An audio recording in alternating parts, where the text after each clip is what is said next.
Good morning everyone.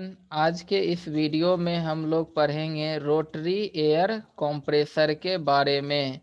तो सबसे पहले हम जानते हैं कि रोटरी एयर कंप्रेसर है क्या, इसकी कंस्ट्रक्शन कैसी होती है, इसकी वर्किंग कैसे होता है, ये कितनी तरह का होता है और इसका हम एप्लीकेशन कहाँ करते हैं। तो इन सब चीज़ों को जानने के लिए इस वीडियो को लास्ट तक ज़रूर देखिएगा। तो सबसे पहले हम डिफाइन करते हैं कि रोटरी कंप्रेसर है क्या। तो एज पर नेम जैसे रोटरी कंप्रेसर है, तो इसमें ये इस टाइप का कंप्रेसर होता है जिसमें रोटर और केसिंग का अरेंजमेंट होता है। इट मीन्स कि रोटरी कंप्रेसर एक हमारा ऐसा मैकेनिकल डिवाइस है जिसका जो बनावट होती है उसमें एक रोटर होता है, एक या एक से ज़्यादा भी रोटर हो सकता है, और केसिंग होती है ना। इससे पहले हम लोग जैसे पढ़ रहे थे रेसिप्रोकेटिंग एयर कंप्रेसर के बारे में, तो उसमें जो उसकी बनावट थी उसमें सिलेंडर और पिस्टन का अरेंजमेंट था, जहां पर पिस्टन जो है वो डिस्प्लेस्ड होकर के यानी कि रेसिप्रोकेटिंग मोशन ऑफ पिस्टन से एयर का कंप्रेशन होता था। जबकि रोटरी कंप्रेशन में जो रोटर होता है उसके पास हाई स्पीड का काइनेटिक एनर्जी होती है, जिस काइनेटिक एनर्जी को बेसिकली इस टाइप के कंप्रेसर में काइनेटिक एनर्जी को कन्वर्ट किया जाता है पोटेंशियल एनर्जी में, यानी कि प्रेशर एनर्जी में, है ना। तो अब इसकी बनावट पर हम लोग अलग अलग टाइप के जो रोटरी कंप्रेसर है जिसको हम लोग देखेंगे आगे। तो एक जो डिसएडवांटेज जो था रेसिप्रोकेटिंग एयर कंप्रेसर का, वो होता क्या है कि ये इंटरमिटेंट एयर का सप्लाई करता है। इसका मतलब ये हो गया कि जैसे ये सिलेंडर है और इसमें पिस्टन की मूवमेंट होती है, रेसिप्रोकेट करता है। तो इसमें होगा क्या कि सक्शन स्ट्रोक के ड्यूरिंग में ये ओनली जो है एयर को सिलेंडर में फील करता है। इस समय हमें किसी भी तरह का डिलीवरी जो है एयर का नहीं होता है। जबकि सेकेंड स्ट्रोक जब इसका कंप्रेशन स्ट्रोक होता है जिसमें पिस्टन हमारा बीडीसी से टीडीसी की ओर आती है और एयर को कंप्रेस करता है, तब जा कर के हमें यहाँ से डिलीवरी वाल्व से एयर का डिलीवर होता है। तो इट मीन्स हम कहें तो एक स्ट्रोक में ये सिर्फ से एयर को अपने अंदर फील करता है और फिर दूसरा स्ट्रोक में ही ये एयर को कंप्रेस करके डिलीवर करता है, अगर सिंगल एक्टिंग है तो। अगर डबल एक्टिंग होती है रेसिप्रोकेटिंग एयर कंप्रेसर, तो डबल एक्टिंग में होता क्या है कि इस साइड अगर कंप्रेशन हो रहा है तो इसका नीचे वाला साइड में सक्शन होता है ना। अगर नीचे कंप्रेशन हो रहा है तो ऊपर सक्शन होता है। तो इस तरह से उसमें कंटिन्यूअस एयर की सप्लाई होती है। तो रोटरी कंप्रेसर जो होता है, लिखा हुआ है कि are use to supply continuous pulsation free compressed air, यानी कि रोटरी कंप्रेसर का यूज हम लोग एक कंटिन्यूअस प्रेशराइज्ड एयर को, वो भी पल्सेशन फ्री। पल्सेशन मतलब कभी मिला कभी नहीं मिला, या कभी हाई प्रेशर पे मिला कभी लो प्रेशर पे मिला, तो ये पल्सेशन होता है। तो इन रोटरी कंप्रेशन जो होती है वो पल्सेशन फ्री होता है और वो हमारा कंप्रेस्ड एयर को कंटिन्यूअसली डिलीवर करता है। They have rotor and casing, इसके पास रोटर और केसिंग होता है in place of piston cylinder arrangement, जो कि ये रेसिप्रोकेटिंग एयर कंप्रेसर में होता है पिस्टन सिलेंडर का अरेंजमेंट, और रोटरी कंप्रेसर में जो है और रोटर और केसिंग का अरेंजमेंट होती है। तो rotary compressor are compact well balanced and high speed compressor, यानी कि रोटरी कंप्रेसर को एक वेल बैलेंस्ड, चूंकि रेसिप्रोकेटिंग इंजन जो भी होता है डिवाइस उसमें जो बैलेंसिंग प्रॉब्लम होती है, क्योंकि रेसिप्रोकेटिंग सिस्टम को कम्प्लीटली बैलेंस नहीं किया जा सकता है, जबकि रोटरी कंप्रेसर में जो रोटेटिंग पार्ट्स होती है उसकी कॉम्प्लेक्ट बैलेंसिंग जो है संभव है। तो इसीलिए रोटरी कंप्रेसर जो होता है वो कॉम्पैक्ट होता है, वेल बैलेंस्ड होता है और हाई स्पीड compressor होता है, they can handle large mass of gas and are suitable for low and medium pressure ratio। Basically जो है रोटरी कंप्रेसर का जो इस्तेमाल है वो हमें जब हमें लार्ज मास की ज़रूरत होती है ना, और हमें प्रेशर रेशियो लो या मीडियम टाइप होती है, तो हम लोग वहाँ पर रोटरी कंप्रेसर जो है वो सूटेबल होता है। तो रोटरी कंप्रेसर को बेसिकली दो टाइप्स में क्लासिफाइड किया जाता है। पहला टाइप को कहते हैं पॉजिटिव डिस्प्लेसमेंट टाइप। इसका मतलब ये हो गया कि ऐसा एयर कंप्रेसर कि जिसमें एयर को कंप्रेस जो किया जाता है वो रिड्यूसिंग वॉल्यूम जैसे है क्या कि एयर के प्रेशर को बढ़ाने का हमारे पास दो तरीका होता है। एक तरीका ये होता है कि उसकी अगर हम लोग वॉल्यूम को रिड्यूस करें तो प्रेशर बढ़ जाएगा, और दूसरा चीज है कि उसको अगर हम लोग काइनेटिक एनर्जी सप्लाई करें या फिर हम कुछ ऐसा सिस्टम लगाएं जिसमें हमारा काइनेटिक एनर्जी प्रेशर एनर्जी में कन्वर्ट हो सके। तो पॉजिटिव डिस्प्लेसमेंट टाइप के अंदर जो है वो आता है कंप्रेसर जो वॉल्यूम को रिड्यूस करके प्रेशर को इंक्रीज करता है। मतलब ऐसे मैकेनिज्म होती है इसमें कि जिसमें एयर को की वॉल्यूम को कम करके उसकी प्रेशर को इंक्रीज किया जाता है। तो ऐसे डिवाइस को हम लोग पॉजिटिव डिस्प्लेसमेंट टाइप कहते हैं। अगर ऐसा डिवाइस कोई रोटरी कंप्रेसर में आता है तो उसको भी हम positive displacement type rotary compressor कहेंगे। तो जैसे कि इसका एग्जांपल है roots blower, vane type, screw type, ये सब जो एग्जांपल्स हुआ ये पॉजिटिव डिस्प्लेसमेंट टाइप का रोटरी कंप्रेसर हुआ, जिसमें इस तीनों ही टाइप में है ना, root blower, vane type, screw type, तीनों में ही जो प्रेशर की इंक्रीज होती है वो बाय रिड्यूसिंग द वॉल्यूम को कम करके।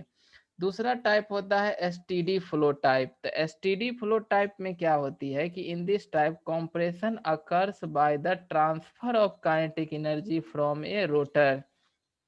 यानी कि इस टाइप के एयर कंप्रेसर में जो प्रेशर एनर्जी का यानी प्रेशर जो इंक्रीज होती है वो ट्रांसफर ऑफ काइनेटिक एनर्जी, जो रोटर के पास काइनेटिक एनर्जी होती है उस काइनेटिक एनर्जी को ही प्रेशर एनर्जी में कन्वर्ट करके और प्रेशर एयर के प्रेशर को बढ़ाया जाता है। तो ऐसा मतलब करने वाला जो डिवाइस होती है या हम कहें कि ऐसा मैकेनिज्म जिसमें रोटर की काइनेटिक एनर्जी कन्वर्ट होता है एयर प्रेशर में, तो वैसे कंप्रेसर को STD flow type rotary compressor कहते हैं। इसके अंडर में जो एग्जांपल हुआ जैसे सेंट्रीफ्यूगल और एक्सियल कंप्रेसर, ये दोनों ही STD flow type rotary compressor में आता है।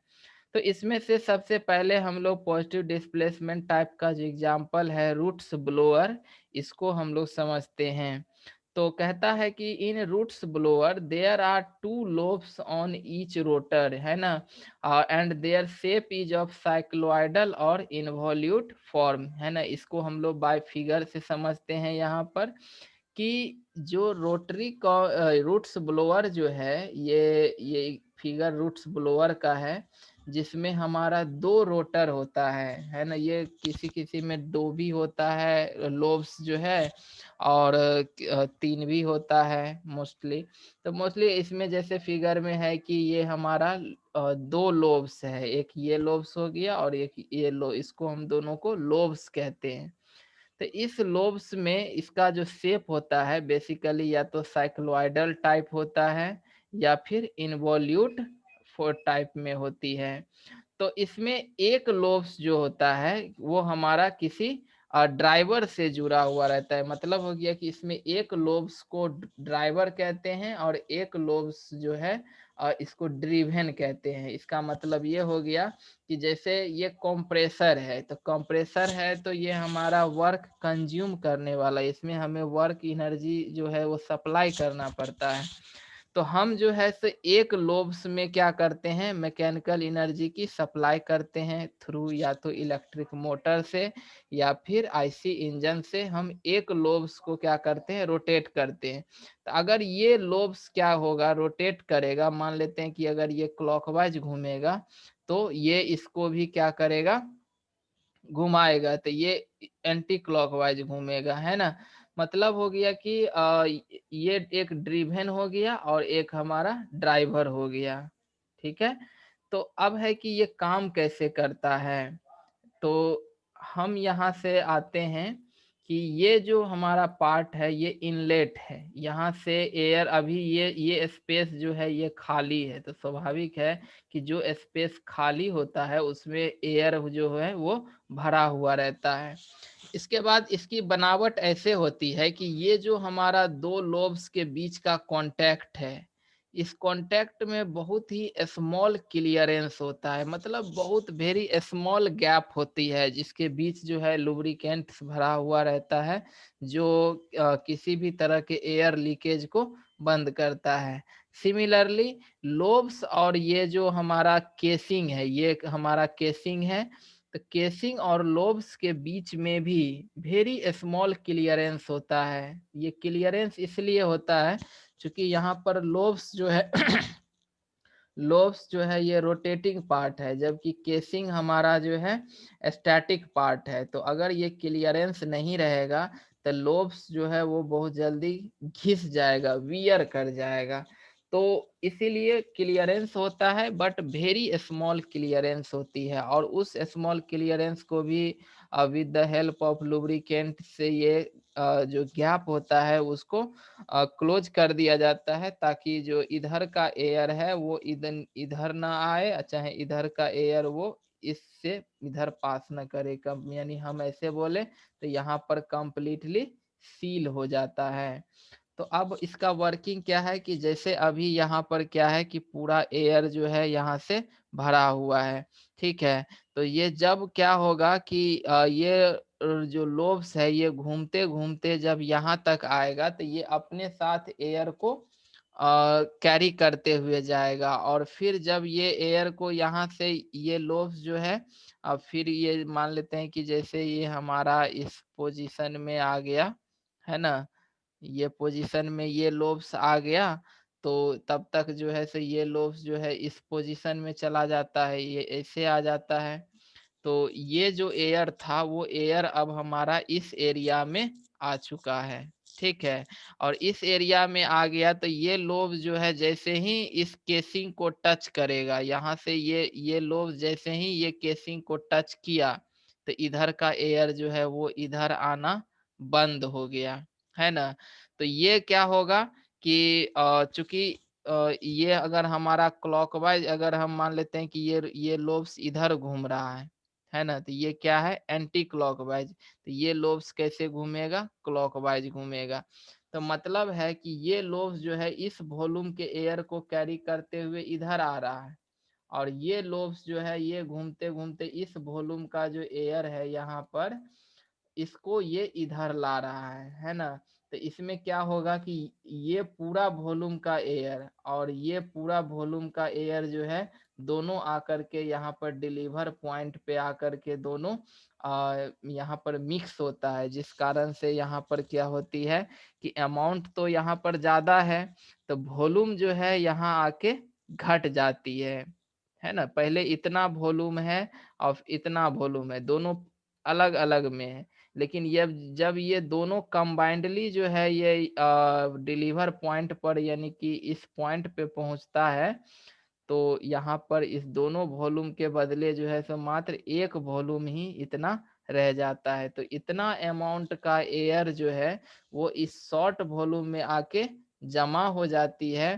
तो ज्यादा अमाउंट का वॉल्यूम कम वॉल्यूम की जगह में अगर आ जाती है तो स्वाभाविक है कि इसकी प्रेशर क्या होगा, राइज करेगा, है ना। और जिस जैसे ही ये इसका प्रेशर राइज हुआ और राइज करते करते डिलीवरी प्रेशर तक पहुंच गया, तो यहाँ पर डिलीवरी वाल्व लगा हुआ रहता है जो ओपन हो जाती है और ये एयर जो है वो यहाँ से आउट हो जाता है। तो इसी तरह से ये दोनों लोब्स जो है दोनों अपोजिट डायरेक्शन में है ना, ये एक क्लॉकवाइज तो एक एंटी क्लॉकवाइज, इस तरह से ये घूमता है। और यहाँ से दोनों मतलब है कि इधर इस वॉल्यूम के एयर को और इस वॉल्यूम के एयर को ला करके डिलीवर पॉइंट पे एक कर देता है, जिस कारण से यहाँ पर वॉल्यूम कम होने के कारण प्रेशर राइज कर जाती है। और इस तरह से ये कंटिन्यूअसली जो है ये प्रेशर की सप्लाई करते रहता है ना। तो यही चीज यहाँ पर लिखा हुआ है कि in roots blower there are two lobes, दो लोब्स होता है ऑन ईच रोटर, है ना। And their shape is of cycloidal involute for one of the lobes is connected to the drive, यानी एक लोब्स को हम ड्राइव से कनेक्ट करते हैं, मोटर से या इंजन से। सेकेंड जो होती है वो जबकि ड्रिवेन होता है, ये ड्रिवेन मतलब हो गया कि पहला लोब ही सेकेंड लोब को वो रोटेट कराता है। तो the two rotating in opposite direction, ये दोनों लोब्स जो है वो अपोजिट डायरेक्शन में रोटेट करता है। और वेरी स्मॉल क्लियरेंस होती है दोनों के बीच में, और इस कारण से उसका लीकेज भी क्या होता है, प्रिवेंट होती है। तो अब कह रहा है कि as each side of lobes faces its side of casing, a volume of gas V and pressure P1 is displaced towards the delivery side at constant pressure, यानी कि इस प्रेशर P1 और ये V1 के वॉल्यूम के air को लेकर के, और दोनों जो है दोनों लोब्स जो है दोनों डायरेक्शन में, ये इधर से लेते हुए जाता है और ये इधर से लेते हुए जाता है, और दोनों ही डिलीवर पॉइंट पे लाता है। तो a further rotation of the rotor opens this volume to the receiver, यानी कि ये दोनों वॉल्यूम जो है यहाँ आकर के रिसीवर के पास ओपन होता है। दोनों वॉल्यूम हम कहें तो यहाँ आके मिक्स करता है, इस कारण से यहाँ पर प्रेशर की राइज होती है ना। और इस तरह से ये इसका प्रेशर P1 से इंक्रीज होके P2 हो जाता है। और इस तरह से जो प्रोसेस है कह रहा है कि एक रोटेशन में ये 4 बार होता है। ये कितना होता है कि this process is carried out 4 times पर रिवॉल्यूशन ऑफ ड्राइविंग शाफ्ट, यानी ड्राइविंग शाफ्ट जो है, जैसे यहाँ पर एक वॉल्यूम भी है तो इधर से भी एक वॉल्यूम लेके गया और इधर से भी गया, तो यानी 2 भी एक बार में लेके गया जब इसका हाफ रोटेशन हुआ तो। और जब ये लोब्स हमारा पूरा रोटेट कर जाता है तो एक बार में ये 4 टाइम्स वॉल्यूम का जो वैल्यू है उसको वो कैरी करता है। तो यहाँ से हम लोग निकाल सकते हैं कि वर्क डन पर रिवॉल्यूशन जो होता है वो 4 भी, एक रिवॉल्यूशन में 4 वॉल्यूम जो है वो एयर कैरी होता है। और जबकि प्रेशर डिफरेंस जो है P2 माइनस P1, इस तरह से रूट्स ब्लोअर के द्वारा जो वर्क डन पर रिवॉल्यूशन होगा वो 4 भी P2 माइनस P1, है ना। इसका हमारा रूट्स ब्लोअर जो है वो सुटेबल होता है for scavenging and super charging, है ना। स्कैवेंजिंग मतलब हो गया removing out of exhaust gas, exhaust gas को बाहर निकालना स्कैवेंजिंग कहलाता है। और सुपर चार्जिंग भी, जिसमें हम लोग बेसिकली आईसी इंजन में सुपर चार्जिंग का यूज करते हैं उसके इफिशियंसी को बढ़ाने के लिए, उसमें वर्क आउटपुट को बढ़ाने के लिए, ब्रेक पावर को बढ़ाने के लिए हम लोग सुपर चार्जिंग का यूज करते हैं। तो ये सुपर चार्जिंग भी एक तरह का कंप्रेसर ही होता है, और वो भी रूट्स ब्लोअर टाइप जो है वो कंप्रेसर होता है ना। तो ये है हमारा रूट्स ब्लोअर का वर्किंग्स। तो आई थिंक कि ये रोटरी कंप्रेसर और जो इसका टाइप्स होता है रूट्स ब्लोअर, ये क्लियर हो गया होगा। तो अगर ये वीडियो पसंद आए तो इसे लाइक जरूर कीजिएगा। Thank you.